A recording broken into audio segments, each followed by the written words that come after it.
see bro walking towards Vaughn with his chin out, I knew right then and there was a setup, bro. He felt confident. Oh, wow. Oh, wow. Yo. Yo, face. Show your face, please, with sugar on top.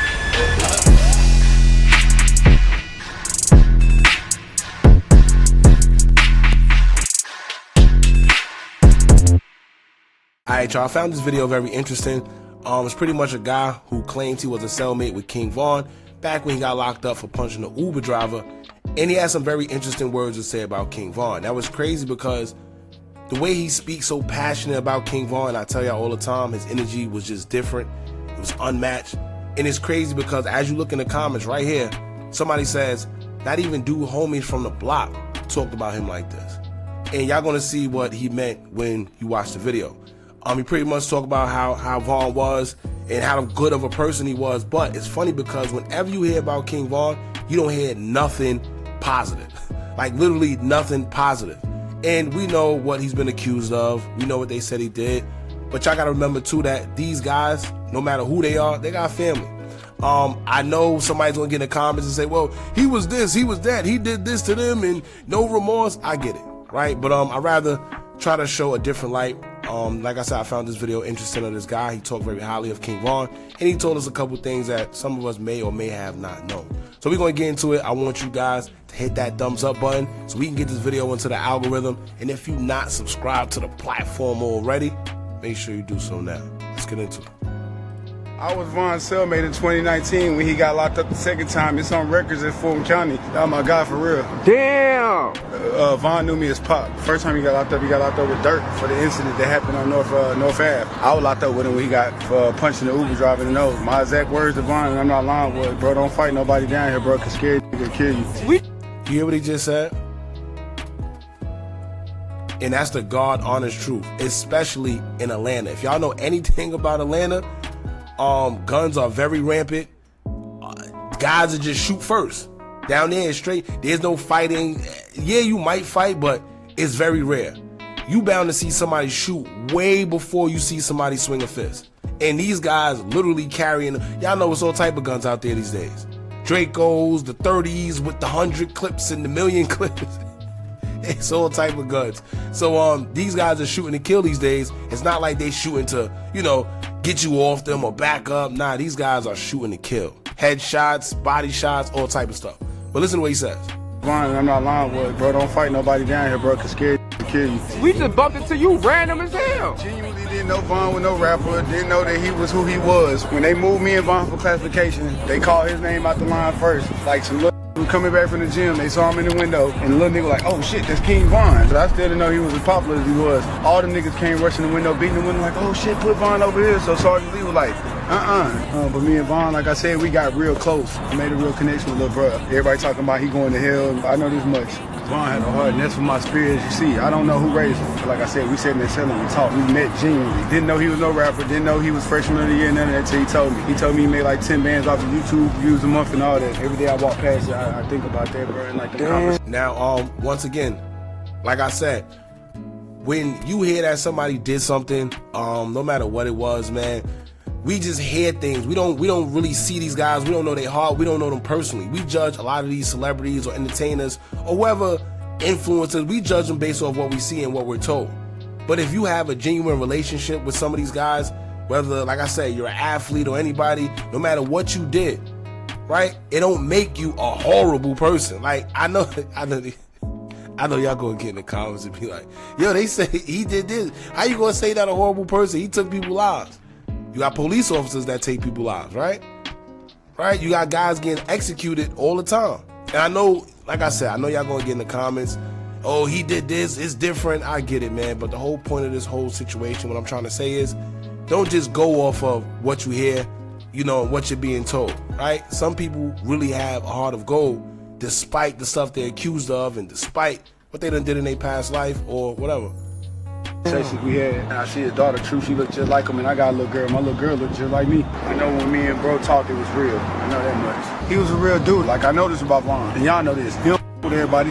Nope. That right there alone let me know that he saw something in me that he could relate to. The night that Vaughn died, right, we had a mutual friend, you know what I'm saying, from Miami that was in the cell with us. Called me. He was like, yo, you heard about what happened to Vaughn? He was like, yo, you know, Vaughn just got killed at the Hookah Lounge. So the next day, I ain't gonna lie, I wake up and I watch the video. And I'm just being real. Like, you see bro walking towards Vaughn with his chin out. I knew right then and there was a setup, bro. He felt confident. Oh, wow. Oh, wow. Yo. That's crazy. So, turns out that he's talking about the whole situation being a setup. Listen, I kid y'all not. I didn't watch this video first. Y'all know when I react to certain videos, I don't like to watch them because whatever come to my head first, when I first watch it, I like for it to come out. I don't like to watch it, think of something, and then have to remember it. No. I didn't even know he was going to say this, which is crazy. It's right up our alley. To walk towards Vaughn like that because he knew Buddy was on the other side of their car. Regardless of what everybody else say, they want to see a fight, but I would have stopped, bro, if I was there that night. Since Vaughn died, I pay my respects to him every year. My favorite King Vaughn song is Money, freestyle. Go crazy for the money. I wrap up like a mommy. I do kid like Sonny. Funny to work, you ain't heard from me yet. On the count of three, we gonna say long live Davon. Not King Von, come out Davon. Long live Davon. I could tell when I'm around a demon. Vaughn wasn't no demon. He say, turn me to a demon. Yeah, he didn't say yeah, he was a demon. Exactly. He said, And this is a fact. If y'all if you did your homework or you know anything about King Vaughn, he was brought up very well. Even if you see his family, like the people he had around, like y'all know who his father is. You see his mother very well kept, right? Everybody around him, he don't look like the typical Chicago guy that came up. They want to act like they didn't have nothing. And they said he was very smart in school when he was young, right?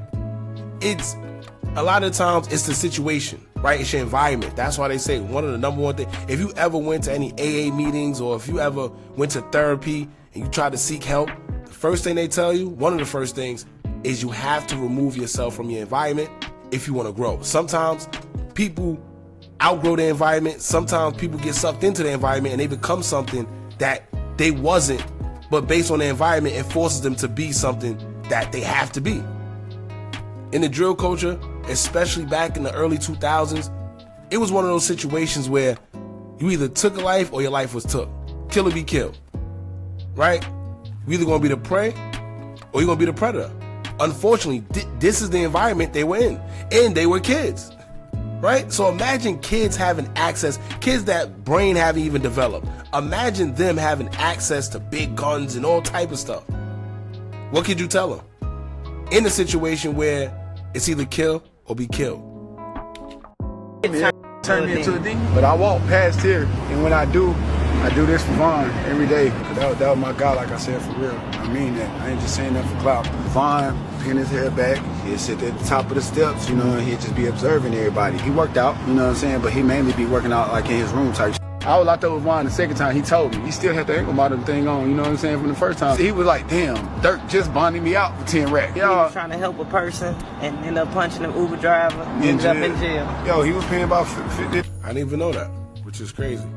He was trying to help somebody else and ended up hitting an Uber driver and getting in trouble. But he was already out on bond. Day for the dip trades, he was breaking bread with me on that. The first thing, I don't know if y'all heard me, the first thing I said was long live Vaughn. Yeah. I was Vaughn's cellmate. So like I tell y'all, man, certain people in this realm, they have just a different energy, you know, tied to them. They impact people's lives different, right? Everybody's different, man. And Vaughn had that energy. He impacted a lot of people, some negative, some positive. It just is what it is. I just thought this video was important in the time that we're in, to where you hear nothing but negative when it comes to Vaughn. And this is actually the first time I've seen somebody that was a cellmate.